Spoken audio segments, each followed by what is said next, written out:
Hi! I hope everyone can hear me. I am a little nervous, very excited. If you wouldn't mind just going into the chat, letting me know that you can hear me, and also like if you want to sound off and tell me where you're from, I would love to hear that. Make sure that like chat's working and all of these things can work. But yeah, my name's Chris Waters. I am the architect.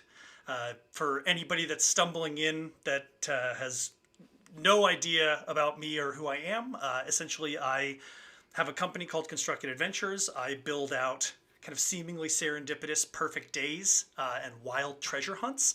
For the last 5 years, I've traveled the world doing these things, and it's been a blast. I'm going to take a very, very quick second, double check, make sure that like everything's working as far as audio, so I can hear like, oh yeah, there we go. So I can hear myself. Oh, thank you. I appreciate it, Josh, that you say I'm good to go.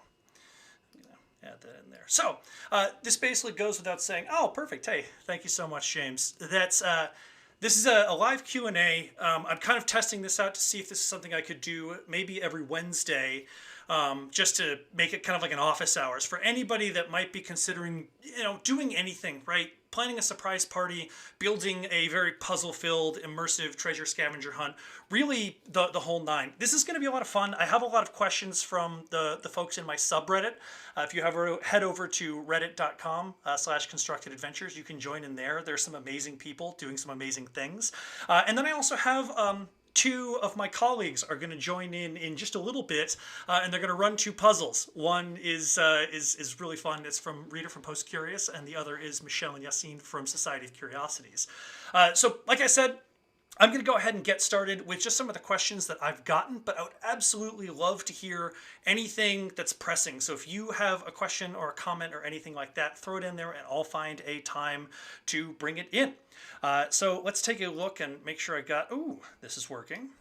And this is working. And so the first question, and this is what I get from a lot of people, and it's how did you start Constructed Adventures? It's a fun story, and I'll try to keep it at least a little bit abridged because it can be very long. But essentially, it started with the Reddit Secret Santa gift exchange. I sign up every single year. For those unfamiliar, Reddit, the largest website, or one of the largest websites in the world, kind of famous right now because of Wall Street bets, diamond hands, hold. But it has a lot of other things going on besides just stock gambling. One of which is a Secret Santa gift exchange where 100,000 people sign up. You get matched with somebody else gets matched with you, and you stalk your giftee and you ship them a gift that you think they'll like. And I've been doing it for years. And I got matched with this guy who lived 21 minutes away from me. And I was working for a tech company and I was making good money. I had a weekly poker game and it actually happened to have just won 4 weeks in a row for some reason because I'm a lucky guy. So I had a lot of money to spend, and I kind of thought I have this opportunity to do something really spectacular for an internet stranger. And why would I miss out on that opportunity? And so I just started building this adventure, and it started with, a century-old optometrist suitcase, and it sent to this awesome mural statue, to the zoo, to lunch, to a mirror maze, to a library, to rock behind another statue in Old Town Scottsdale, to the top of a hike, to a speakeasy. And it was awesome. And it wasn't perfect, but nothing is. But man, I've learned a lot since then. And my giftee was nice enough to post it, and one of my best friends, who was an acquaintance at the time, who's now my best friend and roommate, said, "This is an awesome idea. You should start a business. I'm going to build your website. What's your business name?" And I was like, I don't know, Constructed Adventures? And then a couple days later, when my giftee posted his recap on Reddit, which I'll put in the show notes, it blew up. It hit the front page, and my rinky-dink little website that had nothing on it had pictures of Nicolas Cage from National Treasure, and it hit the front page, and I got a ton of hits on the website, and I was kind of off to the races. And at that point, I was just flying by the seat of my pants. I'm lucky that I had my friend Jeremiah help me a little bit with the business side of like how to get an LLC and how to open a business bank account. And I'm trying to figure out how to price things and just like do these adventures. And it just grew and grew and grew. And then eventually I jumped ship and went full time and traveled the world. And Now that we're all a little bit on a hiatus, which is hopefully ending soon, I've taken the time to try to help teach other people how, both with consultation, which is where I make money, and then also this YouTube channel, which is just for fun. And, I really wish that I had someone like me when I first started, because I have learned a lot of lessons, and that's where these videos and this live stream come in. So that was an easy first question. Like I said, any questions on the right or in chat, I don't know which way is right or left from what you see, but add them in. I would love to hear your voice and, where everybody is and what everybody's doing. So the first question that I have from, the next question I have from Reddit is, what are my favorite gambits? And for those that aren't familiar, I call basically anything that propels a player forward in their adventure, I call that a gambit. Some people are like, what puzzles do you use? And I don't think that's quite fair, because I'm not always using puzzles. Sometimes it's as simple as, being told to go sit down on this park bench and wait for further instruction. And then somebody comes up and hands a wax sealed envelope. And they're like, I was instructed to give you this. And that's not a puzzle. It's just kind of exciting, and it's an amazing experience. And so oftentimes when I consult with people and they're just like, we need a puzzle here and here and here and here and here, and you're like, no, you don't. Like, this is an experience. Treat this like an experience. And puzzles are great, and they add in a lot of extra flavor to it, and the dopamine hits you get when you solve is amazing. But it's about the whole experience. And sometimes sitting on a bench, just waiting for further instruction, not knowing what happens, is really, really fun. So a gambit is anything that propels your player forward. One of my favorite things is using a cryptex. This one is specifically by Justin Nevins, who I actually interviewed on this YouTube channel. And it was a gift from my twin brother, Alex. And it's amazing and a little bit pricier than, your standard one you can get on Amazon, which is this, which definitely gets the job done. Don't get me wrong. It is great. But cryptexes are awesome because they have weight to them. It's a really cool experience. Most people have seen Da Vinci Code. I should have had this thing keyed up to solve. And it's pretty bulletproof. And so you can give them this cryptex at any time. And there's no way they're going to guess the password, because there's like a billion combinations with 5 letters and every single letter of the alphabet. But when they solve, it opens up and you can have, a key, or you can have, clues or the next instructions. And it works really well because it acts, it's exciting for the player, but for the person who's building the adventure, you get a free, like pass on this thing, because you can just send them to any place where they can find a 5-letter word. And you can find a 5-letter word anywhere in the world. And so whether it's a street sign, or they're decoding a message on a plaque, or somebody's yelling at them from a window, like, this is the password. It allows you to kind of move forward and do things further along. So that's definitely one of them. I love black lights. Especially when they go with another gambit like maps.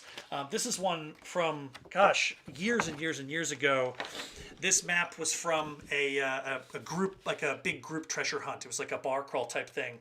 And they got the map early on, and they had things that interacted with it. I feel like this is very, very bright, very hot. And then eventually somebody had a black light, and let's see if I can get this thing so it actually... you shine the black light, and...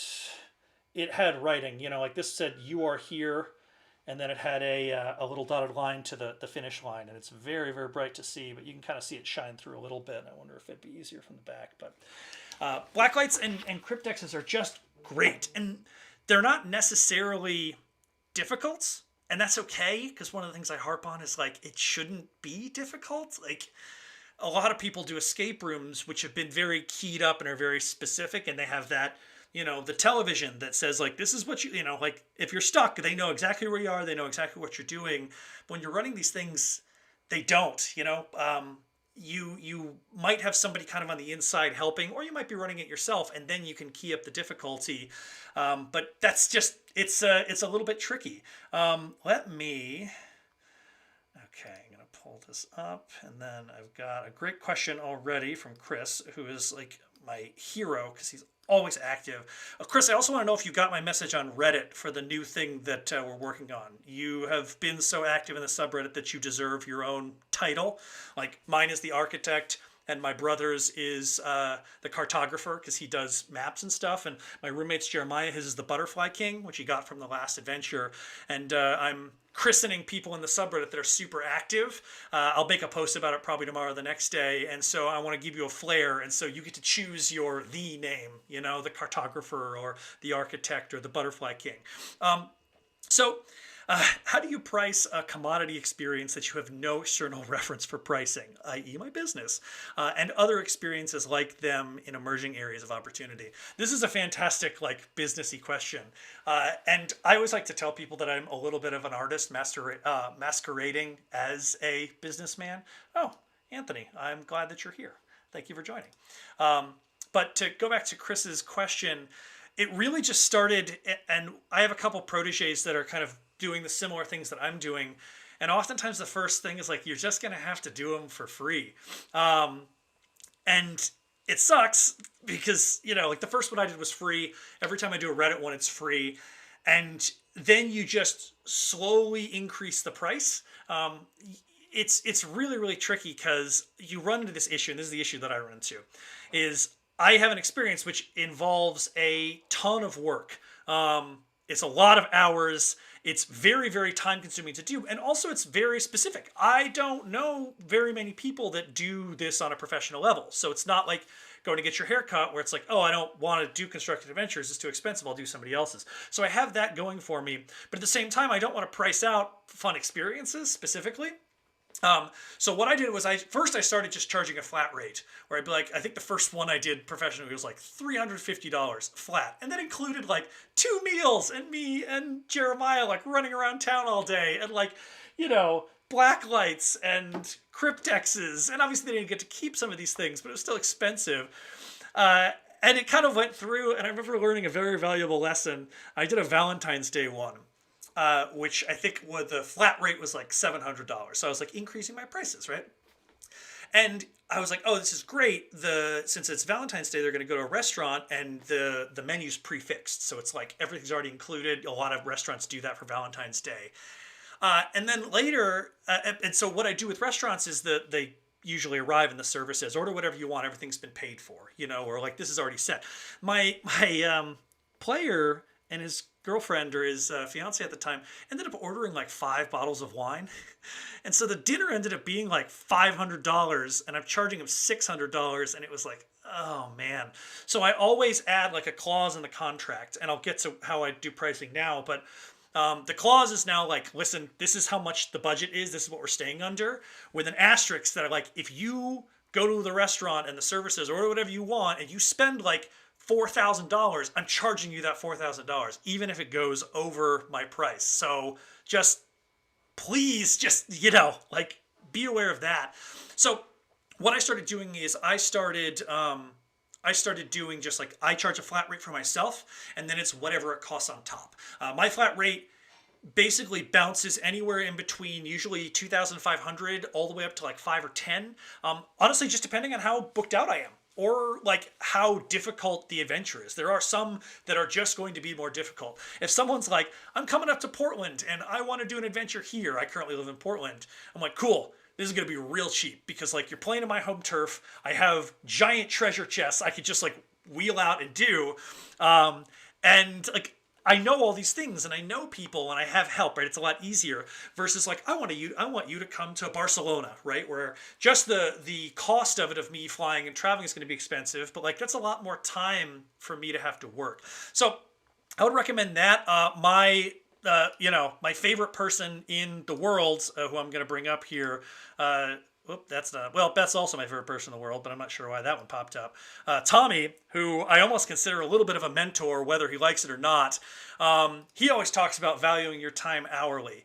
Tommy Houghton, for reference, is like, I drop his name in like every interview because I consider him like the kingpin of this. And I mean kingpin in the nicest way. He knows everybody, and pretty much everybody I've interviewed on my YouTube channel, he introduced. And he just knows everybody, and he's like the nicest guy, and I like completely agree with everything he says about everything. It feels kind of like me, but just like way further along down the road and, doing really, really cool things. So Tommy Honton is a wonderful person, but he talked about doing hourly. And so that's what I do with consultations. And I might mess around with hourly, but I find that most people like to, they like to know the price beforehand, especially if you're doing a marriage proposal where it's a single guy who's never dealt with an event planner. If you're dealing with a company, you could just be like, it's $20,000 flat, and then you can kind of work it out yourself. Most companies are like, cool, here's the $20,000, and then your goal is to try to make a certain percentage of that and use this and be smart. But and that's it. So I do want to take a quick break from the questions and answers. I have my first guest, and so we're going to try to get this all set up. Okay, I've got. Let's bring. Hey! All right, she is in. Rita, can you unmute yourself so we make sure we can hear you? Yes, can you hear me? Yes! Oh my gosh, this worked out really well. I was just expecting it to be like a blank screen or something like that. This is Rita from Post Curious. She was one of the first people that I interviewed. If you have not checked out Post Curious, she does puzzle tales, which is a term that she coined and I've run with because I love it. It's Matthew Steins. I will give him credit for it because he came Okay. up with it. But Okay, perfect. Matthew Steins. But either way, essentially, it's kind of like an easy thing is like an escape room in a box, right? It's a puzzle. It's a series of puzzles in a package that you get. And so you and your friends do this. And she had one called The Tale of Ord, which was the first one, which blew up and everybody freaked out. And it is completely sold out. And to my knowledge, she hasn't made any more. no. Well, I'm in line. Though Andrew Nevins, who I talked about, has a copy and he hasn't done it, so I might see if I can weasel my way into when he solves it. But she does have another one coming out that crushed her Kickstarter goal called Emerald Flame, and she brought a puzzle for us to try to figure out. I always like to joke about how even though I do these things for a living, I am very nervous about my abilities to do puzzles. So she is going to walk through this, but I would love for you guys to help solve. Feel free to ask questions in chat that I will bring up. And then if you get it, go ahead and just say G for got it. And then once we get a couple people that get it, we'll go from there. And so without further ado, is there anything I missed, Rita, about yourself that you would like to talk about? No, but I will show off for a second if you allow me Yes, the opportunity. I would Because love to literally 1 hour ago, I got the pre-production prints of some of the Emerald Flame. So I am sitting next to an actual box Oh, that exists. that is so sexy looking. So, yeah, It that's makes me all. feel I'm good. just excited. I'm excited too. I'm pretty sure, I feel like, and you might be able to correct me, but you don't know. I'm pretty sure I backed it before you hit your first goal, which was very quickly. Maybe not. I'm just going to say I did because it feels good, but Yeah, I think so. perfect. No one's going to dispute it. So I did. I'm one of the early backers. It And I'm doesn't very, very matter. excited. I know. And your goal is to have this arrive sometime later this year. Is that correct? I know goals can be tricky with Yeah, stuff. we're due in the summer. Yes, I'm so excited. I'm going to get it and I'm going to wrangle this down. Chris, I agree with you. It's very exciting. And Thanks, then, Chris. yeah, there's a lot of people that are very, very excited about this. Ooh, that's Society of Curiosities. They're going to be on a little bit later. Cool. So I'm going to bring up the puzzle, and this was in your email newsletter. So if you go to getpostcurious.com, you can sign up for the newsletter as well as other things, and you send some out. And sometimes you have puzzles. And so let's see if this thing works. Okay. I've got this nice little thing I'll have over my face for now. I don't know if there's any explanation that's needed. Do you want to do any explaining? Well, I'll let you talk through it, but maybe you should put it over my face for now because you're gonna be the one talking. Okay. Okay. So this was, as you mentioned to me before, this was from your Christmas newsletter, thus why it's Christmas themed. Turns out, statistically, Christmas is the happiest day of the year. There was a bunch of scientists that tracked all of Twitter, and turns out that is the happiest day of the year. So that's why a lot of people still have their Christmas trees up. And so I think this is perfect because this should be very happy. Okay. Oh yeah, there's so many people that are hyped about the Emerald Flame. Oh man. So good. Okay, so everybody in Also, here. happy early birthday, because Oh, that's what this is, thank anyways. you. I have like a little party hat that just does not, Nice. I don't think, work over the Oh, it's headphones. clear. Wow. Yeah. That's a Oh, pretty this will work. cool. I could That's keep this actually on. pretty cool. Yeah. Yeah, My roommates and I have had this totally. party hat since my roommate's birthday in July, and then my other roommate had her birthday later, and so we just keep recycling party hats. Okay, so let's work out this puzzle. So my guess is it's some type of password or phrase. Is that correct? Yes, it's a phrase. Okay, cool. And my assumption is it might be 2, 4, 6, 8, 10, 12 letters. I see. Oh, good. Yeah. Looks like Society of Curiosity still has their tree up. You guys are in Kauai. Everything's fine over there. Please. Though that is really cool. So what I see is I see letters. I see 3 letters at the bottom, C, an M, and an H, and they have corresponding ornaments. And then I see ornaments on the left and the right, and there are some that match. Oh no, none of them directly match. There are some that have very similarities, like you can see the 2 red ones, but one red has two squiggle stripes and a blue stripe, and one has 2 blues and a squiggle. So I'm not seeing any ornaments that match the 3 in the bottom. Okay. And if anybody in the chat gets it and wants to give a hint, I'm all about getting hints, but don't just spill it out. Say G if you get it. Okay, so I'm going to look at. I'm not. Okay, so I see a couple ornaments that all match each other up top, right? Like the 3 red dots with the blue lines. There are 4 of them. Yeah. And then I don't see any. Okay, I see the purple and blue also match. There's 2 of those. Ooh, and I see the blue stripes with the squiggle on the bottom. There's a bunch of those. Is this a word or a phrase? It's a phrase. Okay, it's a phrase. Am I to assume maybe that there's 2, 4, 6, 8, 10, 12, 14, 16 characters since there's 16 ornaments? Yes. Okay. And I'm going to guess potentially it's red left to right.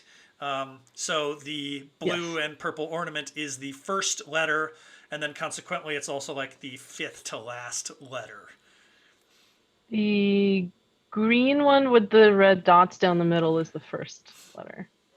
The one at the top. Oh, okay. Oh, yes. So it's Oh, going to be top to bottom. sorry. You're right. It's not left to right. It's left to right, but in 2 rows. I love this. Okay. Yeah. So what I'm seeing, just deducing very quickly, is I have a 3-letter word, a 4-letter word, a 5-letter word, and a 4-letter word. Is what the actual phrase is. I feel like I should be writing this down. All right. Get my handy dandy notepad. And it makes me feel good that I'm so far on the right track. But I think if you weren't here to be like, yes, I would be like going down a very different path here. Okay. 1, 2, 3, 4, 5. 1, 2, 3, 4. If anybody has any questions in the chat, by all means, please ask away. So I'm assuming this is made up of letters that are in the antlers. Yep. And I have no idea what the bottom letters mean. I would like to ask a lifeline. Is there anybody in the chat, or Rita, if you want to give it a second, that might have an idea about where this is headed?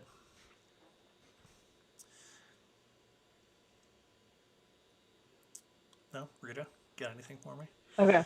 Well, I was waiting to see if anybody had anything. Ooh, All okay, right. So treat the baubles on the bottom as your key, basically. Ask yourself, why is the one on the left C? Why is the middle one M? Why is the right one H? Okay. And what about those patterns Okay. causes What them about to this? be those letters? Okay. So what about the patterns of the cause it to be this way?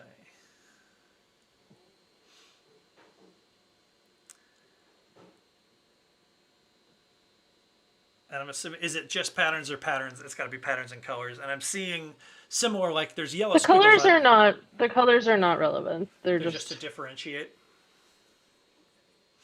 I Yeah, mean, and make it look nice and Christmassy. yeah, it is very Christmassy. So I would say it's like two squiggles and a line is C, line dot Hmm. squiggle is M, squiggle dot line is H, and so it's got to be something there with like the specific squiggles equaling the specific letter. But why A B C? And I wonder if I'm like just way overthinking it, which I feel like is the case for a lot of people. Just keep a good eye on the antlers. They have a lot to do. Yeah, I'm wondering. All right. Chat, bail me out. It's my birthday. All I want for my birthday is for you to bail me out. I have a question from Danny. Is it a modified book cipher? So is it some type of like something It is. equals the letters? Like a No. I mean, in a book cipher, you'd be looking something up. kind of you, and at least with book ciphers, you have like three letters equals a or three numbers equals a letter, right? So it's like line, page, word. So it could be something like that. But I think it's more or less I just mean, it's like it's a substitution, right? You're substituting these for different letters. well, it's not really a substitution cipher. I mean, it's a cipher. Like each one Yeah, of equals a course. Yeah, letter. equals a letter. But Yeah, but I think substitution kind of implies that it's a um, symbol that something substitutes. something directly equals a letter, whereas in this case, it's more of a visual um puzzle. So Okay. if you want another nudge, Always. Oh my let me God. know. Yes. Yes, All right. please. So think of the antlers as paths, and it takes basically 3 steps to get to a letter because you have to choose which antler to follow, Left or then right. choose which of the 3 Okay. points to follow, and then another one. Okay. So my guess here is each of these little dots and lines equals a different pathway, like left, right, straight. That's kind of my assumption. So I see C is going to be left antler, left thing, right. So my assumption is squiggle equals left and line equals right, which I'm going to stick with and go from there. So in this case, the top left one is a right, and I'm guessing the dots are the middles. Oh, yes, Puzzle Maker got it. And I know there's a delay on this, so I'm going to Yeah. give you your win. So I've got this top left one is a right, middle, right. So right antler, middle one, right. So I'm going to say that's an S.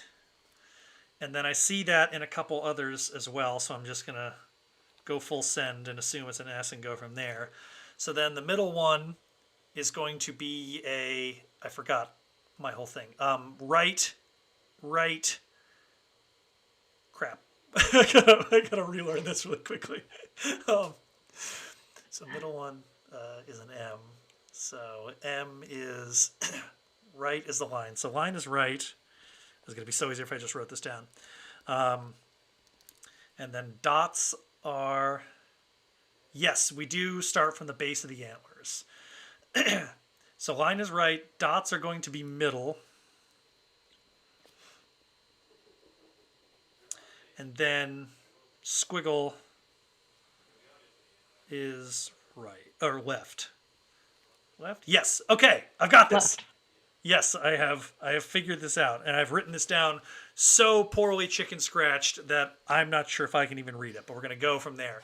So the second one is right, right.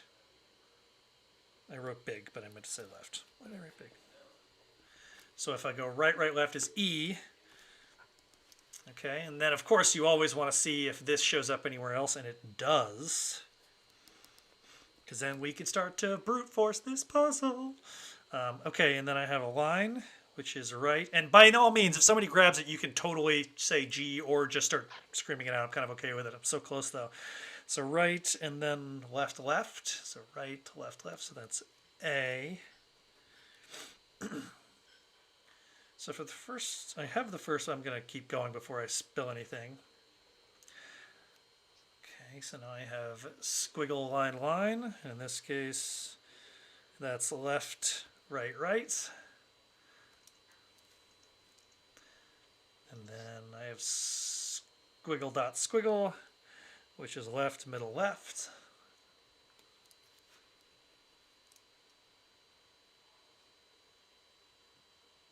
I may have messed something up, but we're going to see what happens. What's up, Millen? You're going to see a couple pictures of us as twins later. Me and my twin brother. I have a twin brother. It's also his birthday. My birthday's not actually today, but it's on the 7th, which is also Super Bowl Sunday.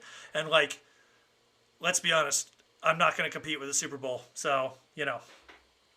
All right, if anybody gets it, squeal it out in the chat. You're much better than the Super Bowl, Chris. It can't compete with you. Oh, thank you. I mean, I have 20 whole viewers right now, and I'm pretty sure with no research, that's about the same views that the Super Bowl gets. All right, so I got line is right, right, right. So right, right, right is G. And then I got squeeze. Am I on the right track or am I completely losing this? Yeah, you're totally right. I don't know why you think you're losing it. I'm starting to, because the second one, I'm not sure if I got the right word because it doesn't. Okay, so then I'm down to the bottom right one. I've got line, squiggle, line. Right, left, right. Oh, Beth got it. By all means, Beth, just squeal it out if you got it. Right before I get it. So I got line, squiggle, line. That is right, left, right. So right, left, I. But I've seen that one before.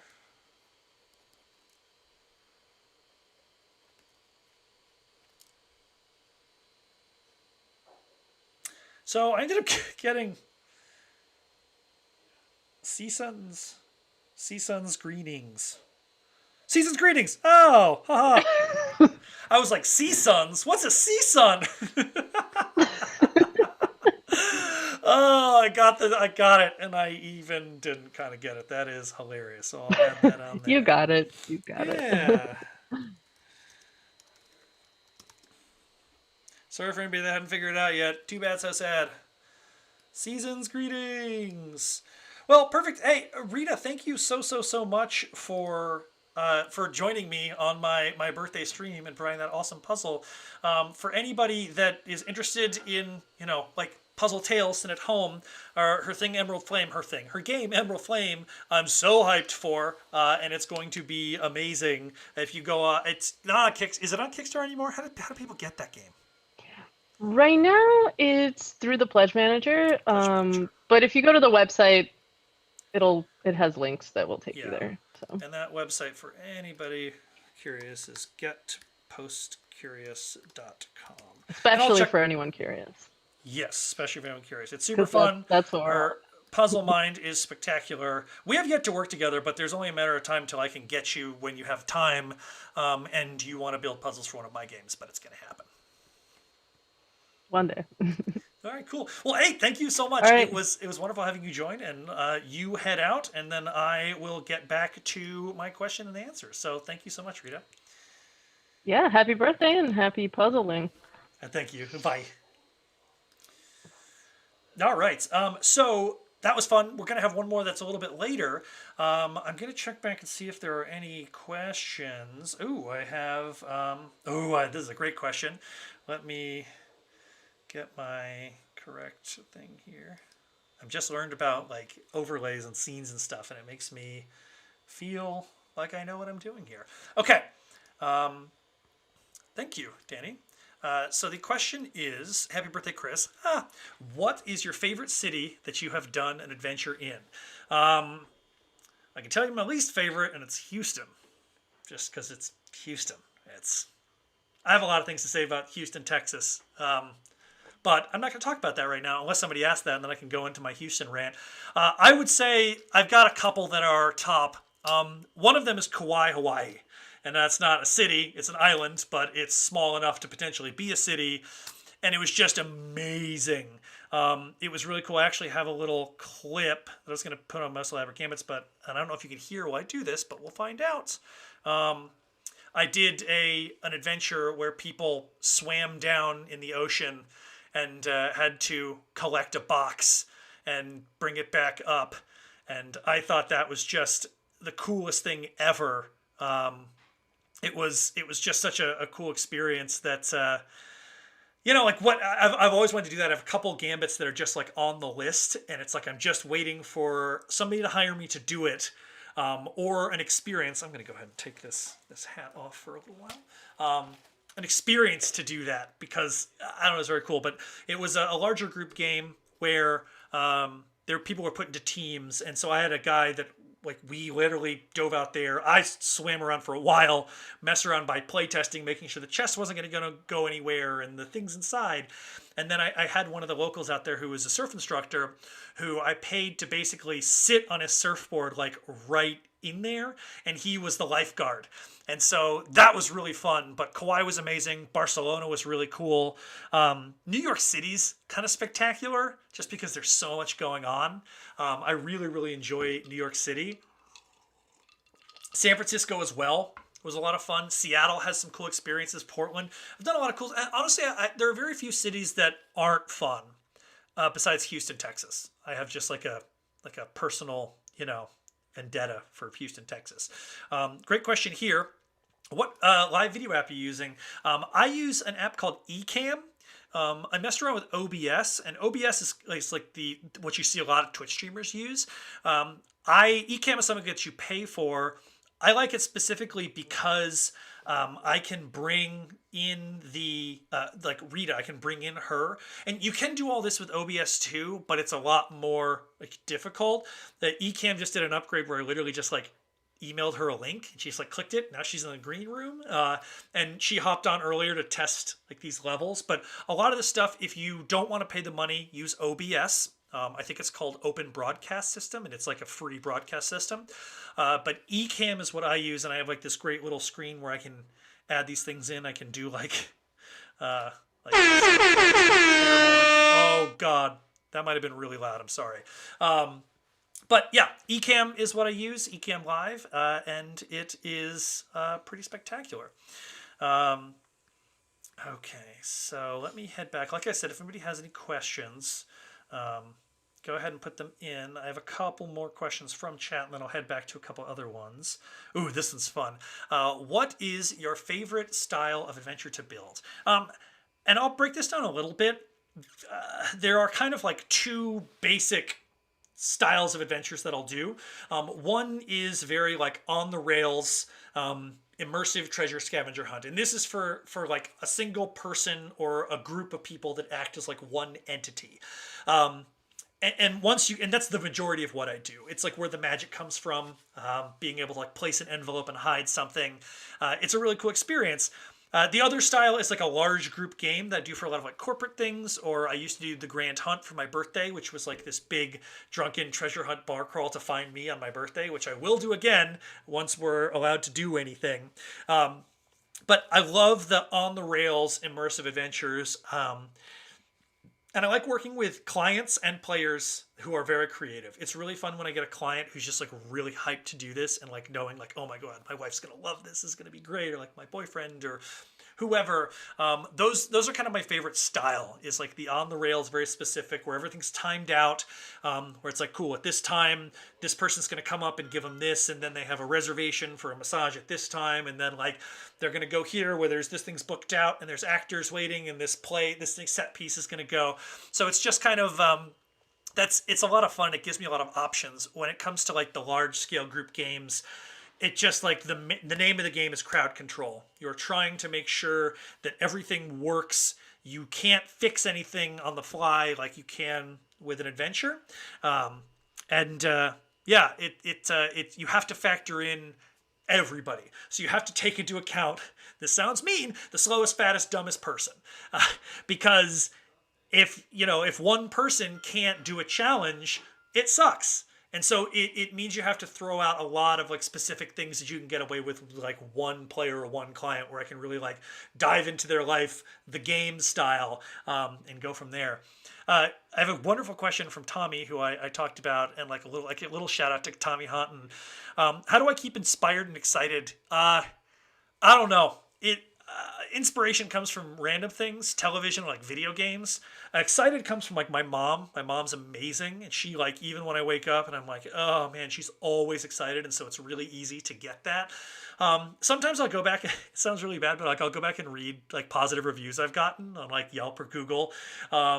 And that makes me feel really warm and fuzzy inside, because imposter syndrome's a thing, and I run into it a lot where I'm like building an adventure and I'm 2 days out, and I'm thinking to myself like, man, this sucks. Like, they're not gonna like this. This is like, I've done a lot of these gambits before, and then I'm thinking to myself like, you idiot! Like, they've never experienced this, and the person that's gonna go on it hasn't even seen it coming. They have no idea that it's gonna happen. So those are the ways to stay inspired. I kind of have a constant series of, you can see some of the journals behind me, and in here where I write down notes, where I'll get an idea where it's like, all right, I really want to do some type of thing where they get like some type of see-through lens or like a key.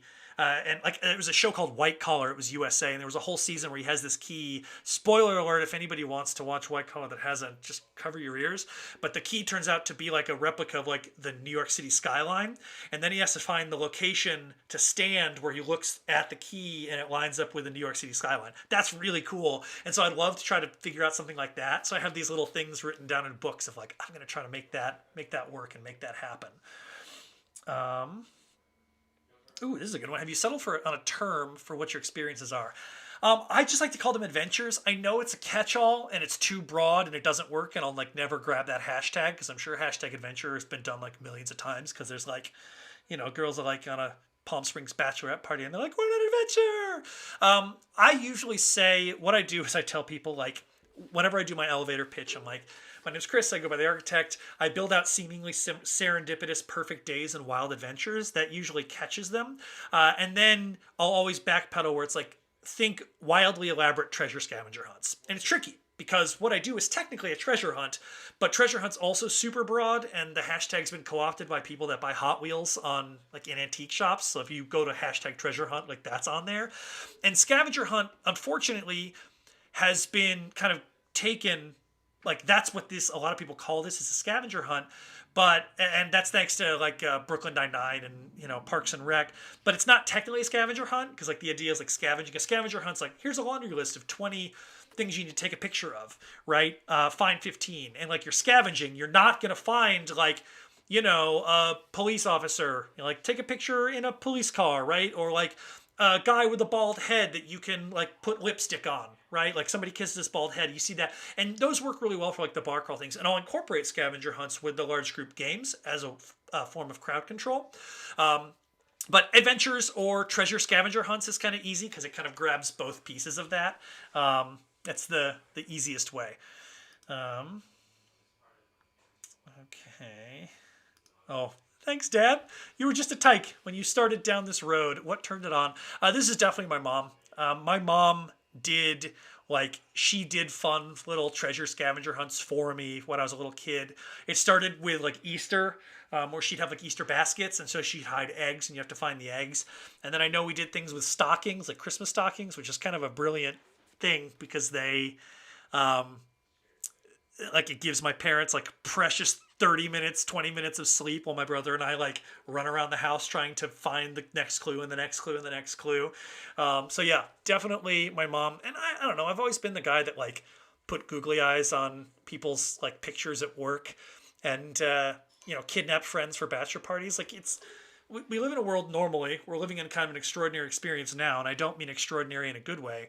But we live in a world where, for the most part, like, you kind of know what's going to happen. You wake up and you have your work, and you're going to go to work, and it's 9 to 5, and like, what's going to happen for the most part, and you're going to get 2 weeks of vacation, and that's it. And I love creating that uniqueness, right? The other problem is sometimes you see something out of the ordinary and you immediately assume like, oh God, it's like, some white supremacist nutbag who's going to shoot somebody, or it's like, oh, like it's this, oh, it's anthrax, right? I get that joke all the time when I'm like, I'm going to hand this envelope to somebody waiting, and they're like, is there anthrax in it? And I'm like, no, like that's so 90s. Like, stop. So the goal is to create magical and wonderful experiences and encourage others to do that, because the moment you send somebody on one of these, when they get that first envelope, like for the rest of their life, they wake up and they're like, well, I've got a meeting and then maybe watch some TV. But like, you never know. They might get a knock on the door and there's a treasure chest there.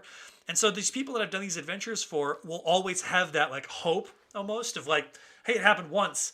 Like you never know what can happen again. So that's important to me. Um, so I am looking to see if there is any other questions that I may have missed early up. If you asked a question and I missed it, feel free to ask it again. I'm going to grab another one. This is a fun one. What's the most elaborate gambit you've pulled off? So the most elaborate gambit I pulled off, one of them, like I said, was the Hawaii dive, which I can put really quickly again, because that was really fun. And I don't know, it was a cool experience. It's something I'd wanted. Like, who doesn't want to dive for like sunken treasure? I did one in New Jersey, and that was it was really cool. Pardon me. It was basically, I found this old abandoned observatory at like the top of the hill in this park in New Jersey. And on the backside of it was one of those viewfinders that you like put a quarter in, and it worked, which is always cool because if you can take advantage of like long sight, it's just an opportunity to do something really cool. So this group of people, was for this gentleman's birthday. This group of people got a bag at the beginning, and the bag had, it had like a cryptex, and it had like a journal. Let me grab, like a journal, and inside the journal had a bunch of stuff in it. Had a bunch of writings and clues, and a lot of it didn't make any sense until they got there. Kind of very similar to Indiana Jones or Nathan Drake, or there's a new movie out there called Finding Ohana that I might watch tonight that seems very like it's a Netflix Goonies style Hawaiian treasure hunt. So Society of Curiosities, get on that because that seems right up your wheelhouse. But it had all this stuff in it, and in one of the pockets was a quarter and like a little tag around it that says like, use me later. And so these guys get up to the top of this hill, and there's this viewfinder. And they have gotten some instructions to get to the viewfinder, and then in the journal there's like coordinates to look, and then like a little outline drawing of the quarter.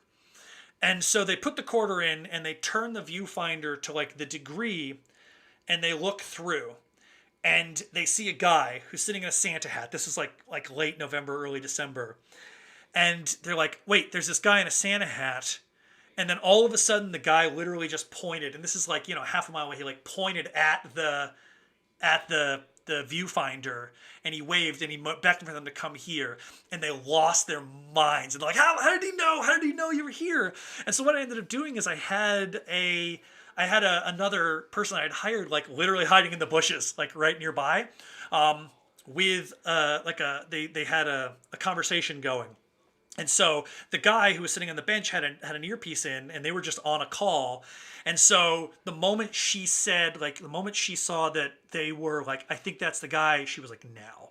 And then the moment he hears now, that's when he pointed. And so it's just like a little bit of like fun magic voodoo to make it feel like, everything revolved around them. Like, how cool of an experience is that when you look through a viewfinder and there's someone like half a mile away that just like points and beckons. And then they drive down, and they got him, and he handed it and just like sprinted off. The guy was hilarious. He's an actor in New Jersey that I use every time I do anything in New York and New Jersey, and he's wonderful. So that was really fun and elaborate. I had a really cool moment where I did like a wizard themed one where a woman got basically she got initiated into Hogwarts, and it started with oh, thank you, Dusty. I appreciate that. Basically somebody running up in like a full robe, and he at a farmer's market, right, full on farmer's market robe, like, oh, like now you're of age, you can finally join the Ministry of Magic. Unfortunately, you have to take some of your classes. And so the whole crux of the adventure was like everywhere she went, there were classes where she went to like a tarot card reader and it was divinations, right? And they taught her tarot.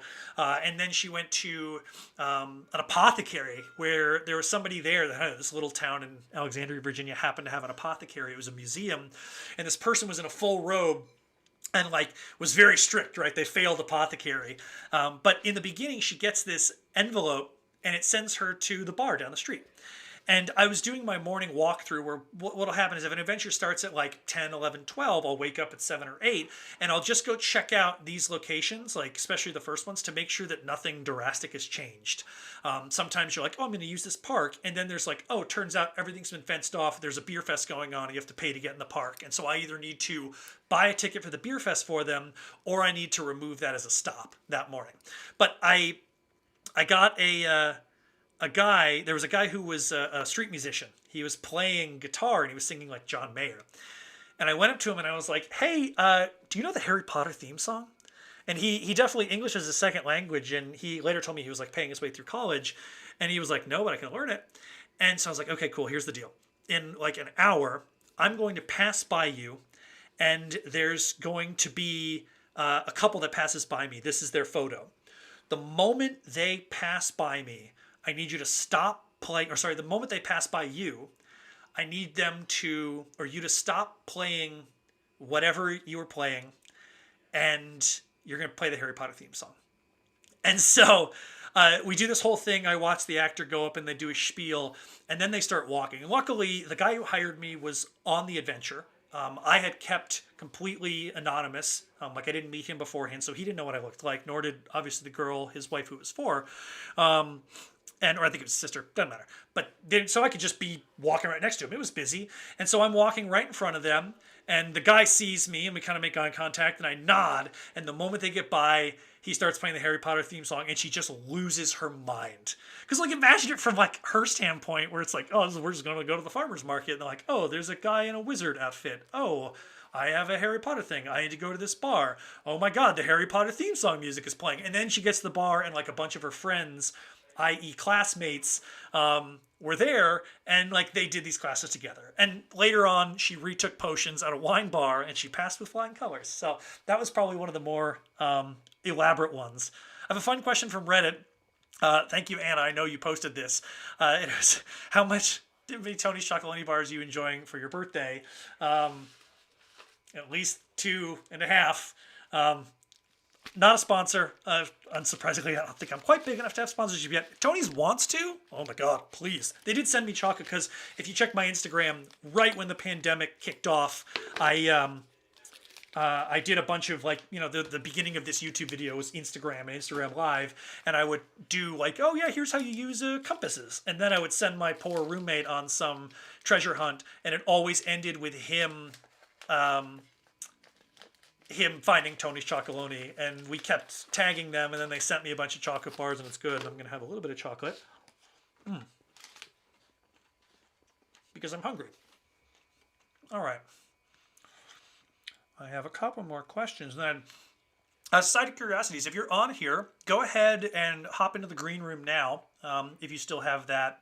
The link I sent you should still work, and so we'll do another puzzle together. This one is going to be fun because apparently it's involving me and my blunder years childhood. But while we're waiting, I will grab this one. Hey Patrick, thank you so much for joining. If I plant something for somebody to find, I guess I use the term player, doesn't matter. Oh my God, do you ever worry someone else will find it? So much. It is it's a huge thing. I actually have a video on here. So when I do plants, I call them dead drops. And to bring it back even further, there are essentially three ways that you can propel your player forward in an adventure. You have dead drops, which is planting something for your player to find. You have decodes, which is solving something. Oftentimes I'll talk about using a cryptex, where like, I dead drop a cryptex. And so when I dead drop this cryptex, Um, it's uh, like that's a dead drop. They have to find it. But then it sends them to a plaque where they're going to decode the message, and inside they open this, and there's another message. So that's a decode, and I don't have to be there. And then the third one is a handoff, which is kind of what I talked about in the beginning, where they're just waiting and somebody hands off something. It could work at a coffee shop, something like this. Dead drops are definitely the most fun. They're also the most risky because of exactly this. So what I do is I basically, this is like the flow chart, right? First and foremost, when somebody has hired me for an adventure, I always have eyes on that envelope. It's either myself or somebody that I've hired.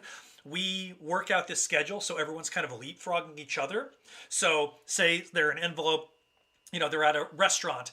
They get to the restaurant and somebody's waiting there, basically ready to tell the hostess, like, okay, they're arriving right now. Here's $10, thank you. Ties into the previous thing. Always carry tipping money, just in case you need to bribe your way in and out of a situation. And like throwing a host or a hostess $10 is going to just like make them on it, right? More so than just like they're a kid doing their job, but they're already kind of excited to be part of this. I digress. Yes, it's a huge concern. Very rarely have I ever had anything. The only time anything was ever like moved or taken was early on in the adventures. It works out well if they don't know what I look like. It's tricky if you're doing something for your friends because they're like, Patrick, you're sitting right here on this bench. So ways to go around that is to make it really well hidden. The way that you can ensure that is you go to that area a week in advance and get a feel for like what's going on a Saturday at this park, right? Make sure there's not like a yoga class where like everybody's putting their bags down in front of this tree that you're going to hang an envelope in. So you can make it really difficult to find, but in that case, you also need to make sure that the instructions are crystal clear. The harder you make it to find, the more clear you need to make the directions so they can find it. Like if it's a tiny little key hanging from the fifth branch of a tree, no one's going to find that. But now you also run the risk of like no one finding that, including the person you want to. So that's a concern for sure. And basically the ways you do it is you make sure that someone has eyes on it until like they're sitting on the bench right next to it. And we have coordination, and I usually have a GPS tracker on the player during this adventure. So we're coordinating and making sure like, cool, they are pulling up. I see them in the parking lot. I'm going to scoot back a little bit. No one's around. Or if there are a lot of people around, I'll just kind of bite the bullet. There's that hierarchy of what's important. And the most important thing is that this adventure doesn't break. And so if you have to pull back the curtain a little bit and be like, sorry guys, like I don't want to risk it. Kid grabbed it already. I had to wrestle it from him. Like just give him the envelope. But your backup plan can always be just take pictures of every envelope the moment you get it. So worst case scenario, something gets stolen, you can just push text the clue to them and like, it's okay, All right, so I have Michelle and Yassine from Society of Curiosities here with a puzzle. Let's bring them in. Hello! Hello, happy early birthday. Thank you so much. Oh, should I put on the birthday hat? It feels like birthday hat / dunce cap for when I can't figure out the puzzle. Nice. Oh, thank you so much for the cupcakes. Unfortunately, the little. Yeah. All right. So, as I eat my birthday chocolate and look at those birthday cupcakes, thank you guys so much. Do you want to talk a little bit about what you do? And I could literally try to pull out the Society of Curiosities things that I have, and then we'll do this fun puzzle you guys have come up with. All right. Well, I mean, we'll keep it short because there's cupcakes. But yeah, we're Society of Curiosities. We do mysteries by mail and also online games as well. But basically, you subscribe with our society, and every 3 months you get a brand new mystery to solve, and it's like an adventure. You go on by mail. It's super fun and very immersive, like involving websites and like chat and stuff like that. It kind of blurred the lines of like, is this a real place? Like, did I stumble on the right thing? It's very, very cool and it's a wonderful experience. So it's worth checking out. Thank you. And we also share the same birthday, so we get to celebrate the Super Bowl together. Happy Super Bowl birthday. Thanks a lot, Super Bowl. Okay. So are you guys ready? So do you want to set the stage for this puzzle? My mom is going to flip out. She's going to love this so much. Do you want to set the stage for this puzzle? Yes. So we were excited to celebrate you. So we wanted to kind of look at your beginnings, your humble beginnings going upwards, and So we've asked you to get a couple pictures to show us, and you actually do have an incentive. If you solve this puzzle, Oh my God.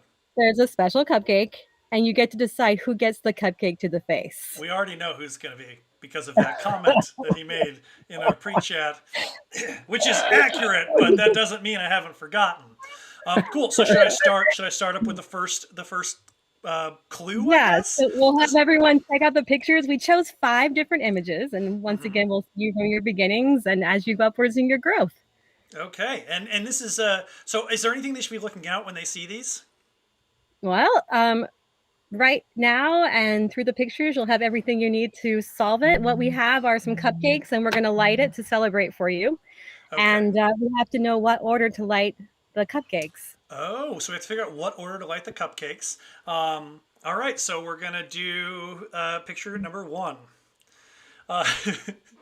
Picture number 1 is, should I say like the timeline of this or let them guess? So they can guess, I guess. Or you can also Okay. describe what's going on with your outfit there. Yeah, so this is the first day of school for young Chris and young Alex. That is my twin brother who looks nothing like me. My mom absolutely crushed it when it came to our outfits, which are just like cripplingly early 90s. I honestly, if I had that outfit, I would wear it unironically. I live in Portland. Like, absolutely, these outfits would totally play.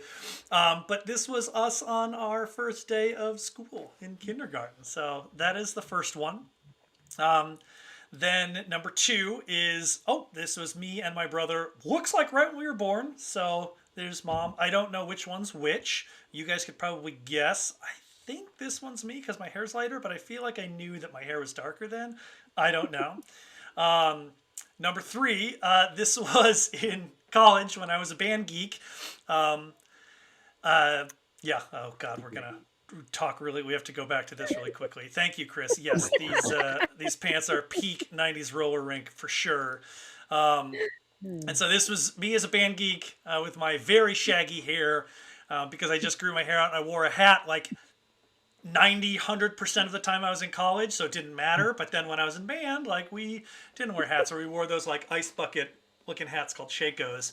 And then we have number 4, which was just like, I don't know. My dad took this picture. I'm sure I was like a kid. Looks like I'm like, I don't know, maybe 8, 9, 10. And he was like, pose. And I guess I just threw that one up. And then we have the coup de grace, which is me just raiding the cupboards. I know my brother and I loved to climb in there when we were kids. And I know we took all the pots and pans out. And that's just like such like a caught in the act shot. Okay, so what we need to figure out is we need to figure out the order.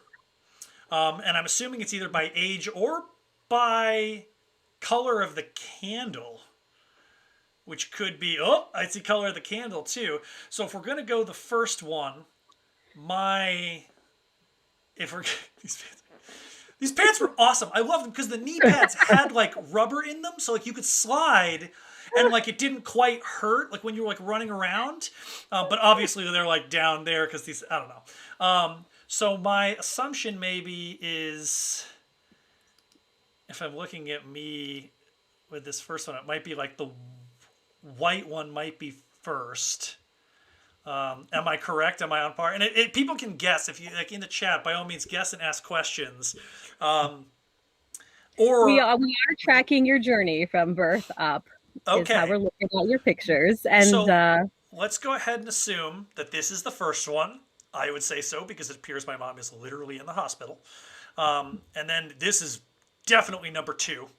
And then number 3 has got to be this just masterpiece of 90s fashion. And then we're at number 4, which is definitely after that. And then we're at number 5. So that's the first puzzle. I figured out my own age and where I fall in these photos, which is impressive at my old age. So if we're trying to figure out where that stacks, can I ask for a hint? Does that have anything to do with the color of the candles? There's no way you could have. Oh, really? That is so impressive. You have that many candles. Okay, so you want to come closer. Oh yeah, just no. That's perfect. Yeah, And so the sprinkles are the same. It's just the actual candle color. Oh, okay, I see it. All right, so let's assume since this one is the first one, that one is very, very white. So I'm going to go ahead and assume that we light the white candle first. Is that correct? And we will see if the lights stay up, but let's give it a shot. All right. Oh, you guys are outside in beautiful Uh, Hawaii. Oh, maybe. Well, No, just, oh, okay. We've got one. We've got one. All right, so the second one is this masterpiece, also fashion.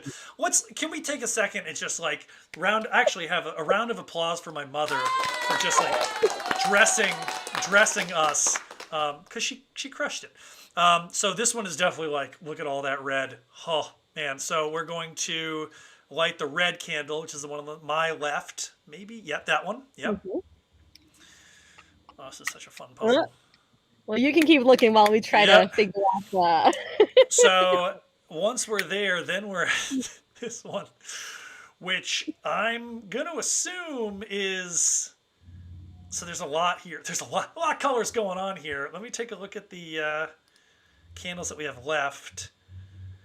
So the red and blue one's definitely part of Arizona one. The screen one's there, so it's got to be the. Is it the blue one that we light here? No. Is it that one? I know when that one is. You can always go back and forth between images and see maybe one might stand out more than others. I know. Oh, is it like the blue? Oh, it's got to be blue because it's blue from the Chris's lunchbox. Look at that little Chris lunchbox. No, okay. I'm starting to like. Luckily, there's only so many options that I can guess here. So we already have that one. We have this one. We are stuck on this one. If anyone wants to guess the colors based on this photo, which color candle we're going to do, I've moved it over. We can see. We already have middle and like stage left, or out of the way. And I know that blue and red's got to be the drumline one, so that one's out. So it's got to be the white. It's the white. I see like white and black on the left. So it's like white, black, green, blue. Oh yeah, that's absolutely it. The white, black, green, blue one.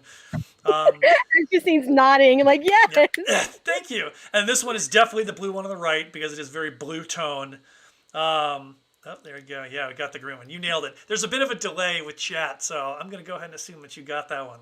Thank you, Platicus. And then, and then blue. We're going to put blue here. And then we finally finish on, look at that smoke show. Whew, look at that look in his eyes. Man, I had hair. And like physique. COVID has not been kind. I'm doing right. So it looks like that is it. That is such a fantastic puzzle of, hey, there they all are. And Michelle, you should blow these out for you because it is your birthday as well. Oh, I have one thing to do, right? Is this? Oh, yes, ahead? Right in his face, 100%. All right, 1, 2, 3. 2, 3. Ah!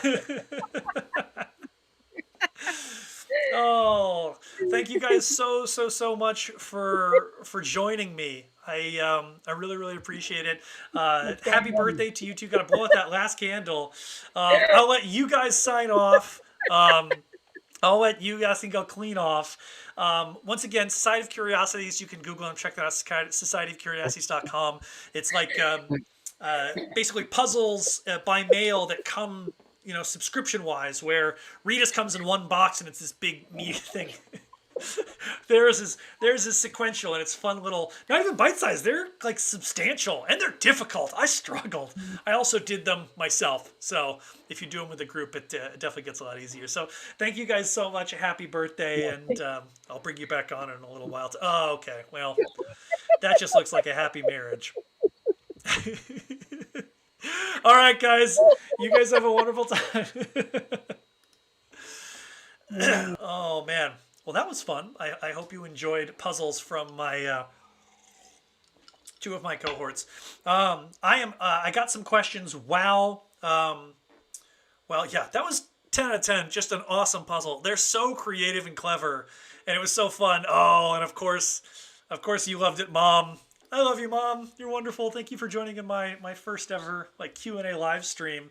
Hats off to my mom for raising me and the amazing fashion choices. I had a couple questions that came in right as I was gearing up for the side of curiosities. Ooh, this is great. Yes. Oh, Anthony. Oh, you are nailing it with these questions. Any tips for approaching wait staff? I'm gonna go ahead and take this off. Any tips for approaching wait staff, people, shopkeepers, things like that, on how to do it without seeming crazy? Yes, I've got tons. I actually have a video on YouTube which talks about getting permissions, where this kind of falls in. But essentially, the first thing is you have to understand that like you are going to look a little bit crazy, and that's okay. I remember the first time I did this. It was for the very first Secret Santa. It was a restaurant called Diego Pops. And I was so nervous. I picked a time that I knew the restaurant wouldn't be busy. So I picked a time that it was like 2, 3 p.m. in the afternoon on a weekday, or maybe it was a weekend. Because you don't want to go in during like, peak rush lunch hour and be like, I want to talk to a manager about doing this. They're like, dude, please come back. So that's the first thing. Find a time when they're not super busy, if you can. Usually 2, 3 o'clock is like in between lunch and dinner if you're going to do a restaurant. Or if you go to a shop and they're just like crazy busy, just come back later or the next day.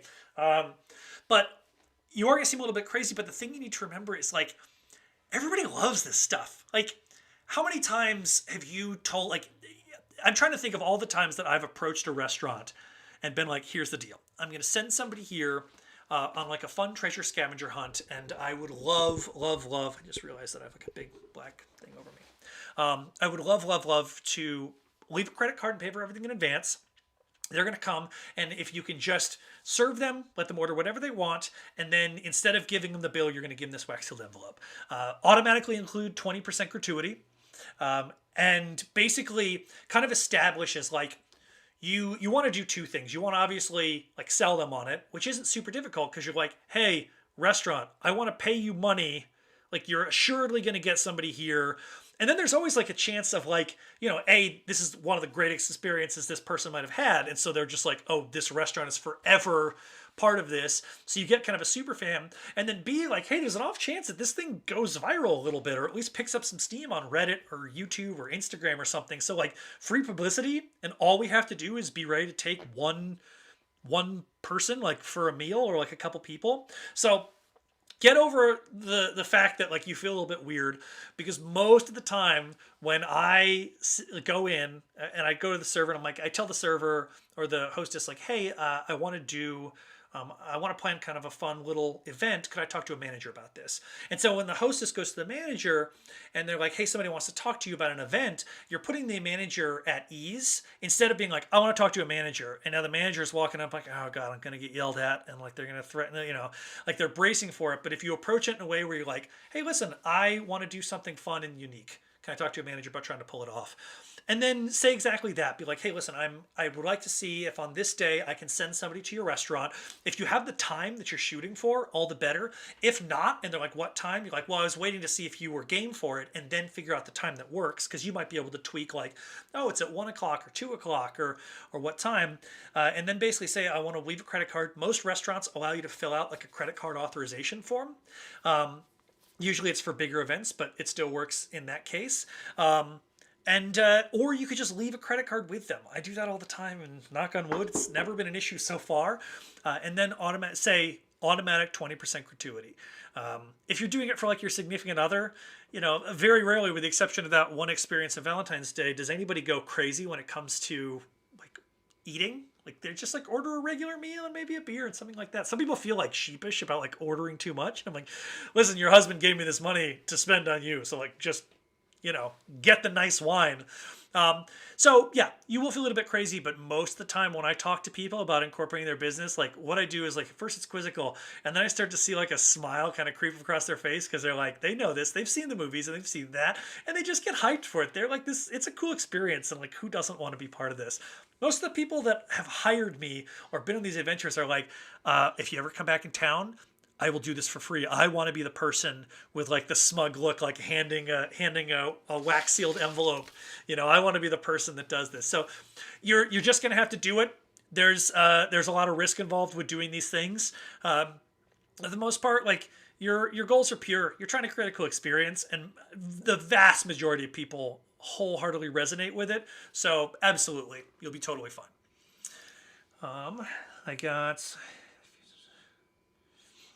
Oh, this is the same question. Have they ever shut you down? Very rarely. This is the same question, basically framed a little bit differently with like restaurants. Most of the time I get shut down, it's like it's a super busy restaurant at breakfast, and they're like, "We're so sorry, like we can't take your reservation. Like we don't have the floor to do this and all that." And that's okay. You know, there are tons and tons of options, and like if one restaurant can't do it, there are others that will. Ooh, this is great from Chris. He's done it a few times. Yeah, you just got to embrace it. It's scary. My heart was like beating out of my chest the first time, and now it's just like walk up and be like, "Hey, this is what I'm doing. It's gonna be on this days at this time. Can we do it? Cool, awesome, thanks. I'll call you with the details once I iron them out." Like it just gets easier. Okay. Oh, thank you so much, Anthony. I'm loving this too, and I hope this is fun. I can definitely start to wrap it up because we're definitely at an hour and 20 minutes, and I don't want to keep you guys for any longer. Please keep asking questions. I'll go till this thing ends. I do have a couple more. Ooh, I have a couple more for. Oh, yes. Has anything ever gone wrong? Of course, things have gone wrong. Give me a quick second to sugar up.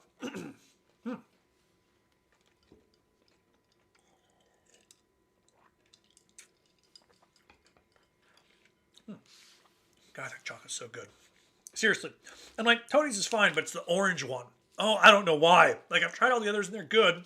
Also, it's completely free of slave trade, which apparently is a huge problem with chocolate. Like, apparently, like, chocolate industry's kind of dying because now they're finally regulating on it. They, like, can't get chocolate for as cheap. But Tony's prides itself on being completely slavery free in all the chains. So, like, it's delicious and slavery free. Please sponsor me. Actually, please don't, because if they just send me like a case of chocolate, oh God, I would eat so much. Okay, has anything ever gone wrong? Yes, there's too much risk.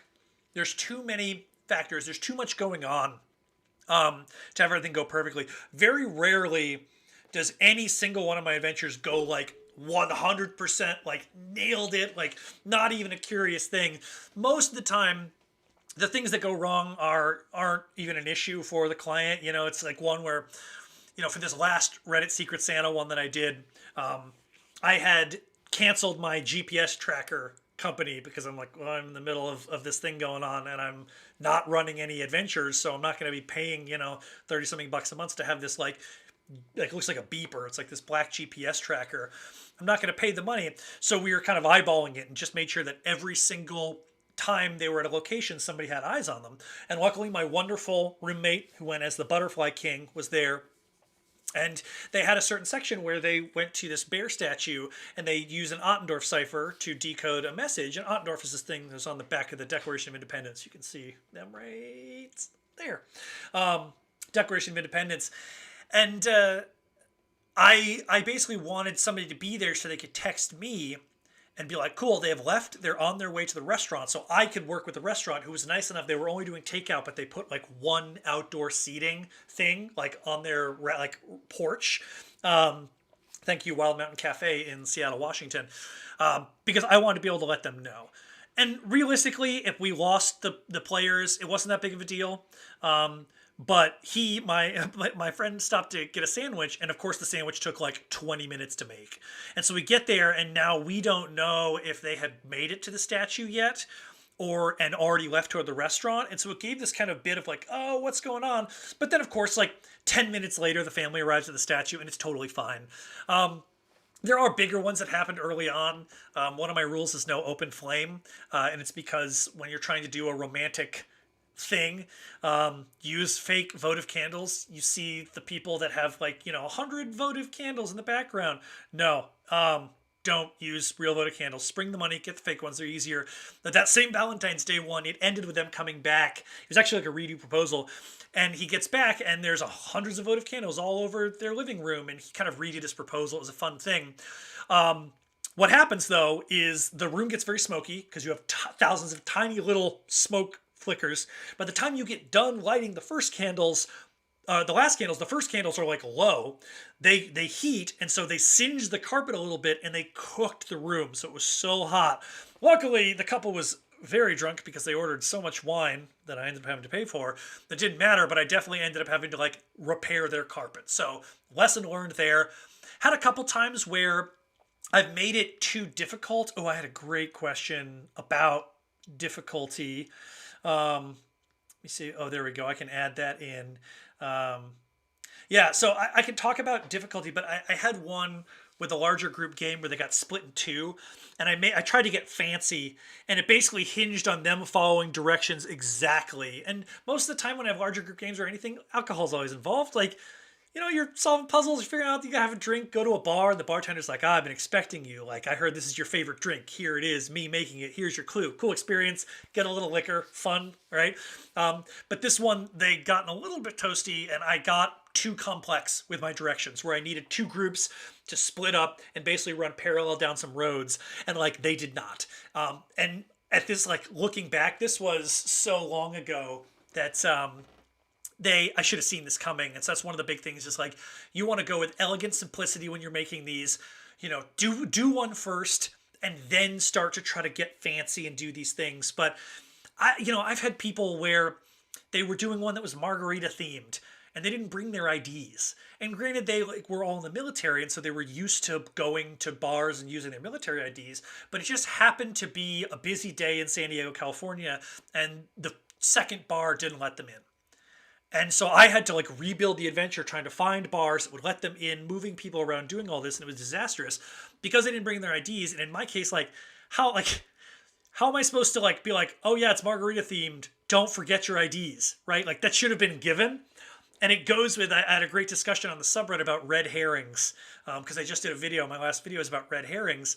And I hate red herrings. You should never, ever use them in your adventures. A red herring is when you put in a decoy that has no purpose other than just to confuse. And one of the comments is like, well, what if you did a red herring where it was like, it gets to, like maybe they get a paper overlay and they overlay it on the paper and it literally spells out red herring. And I'm like, okay, that's cool. It's almost in the realm of like an Easter egg hunt. But then there was another person that commented like, I did this, and he thought red herring was like a password or a passphrase, and he latched onto red herring because he never heard of that term.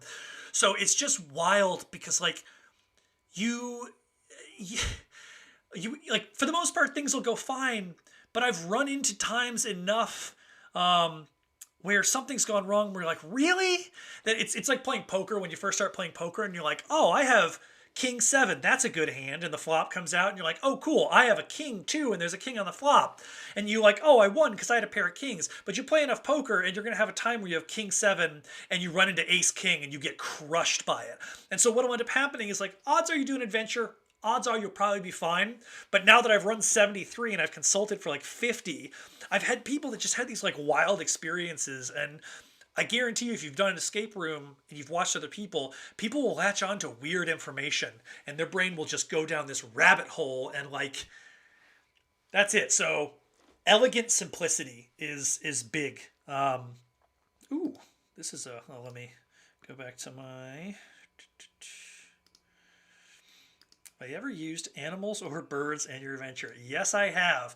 I'm going to stall for a brief second while I open this up and try to find a photo that I can pull up on stream that was a use of an animal. So I am trying to think if I've ever used birds, and I have not. As far as animals, yes, I have. And the two times that I can think of, and oh my gosh, I don't have them available, and it's going to drive me crazy.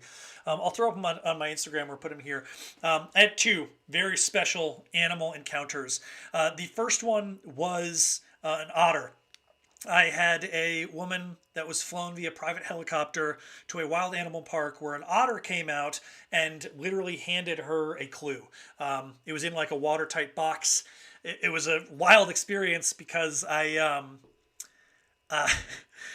remember learning about this place, and it was a little far away, but this was a very big budget client, so that was kind of okay. We had a lot of money to work with, and one of my rules is I like things to be no more than like 10-15 minutes away from each other. Otherwise, it starts to stagnate a little bit. So I found this wild animal park and it had otters, and I was like, oh my god, I could, I could, I could have otters involved in an adventure. So I called them up and I was like, hey, is it a possibility to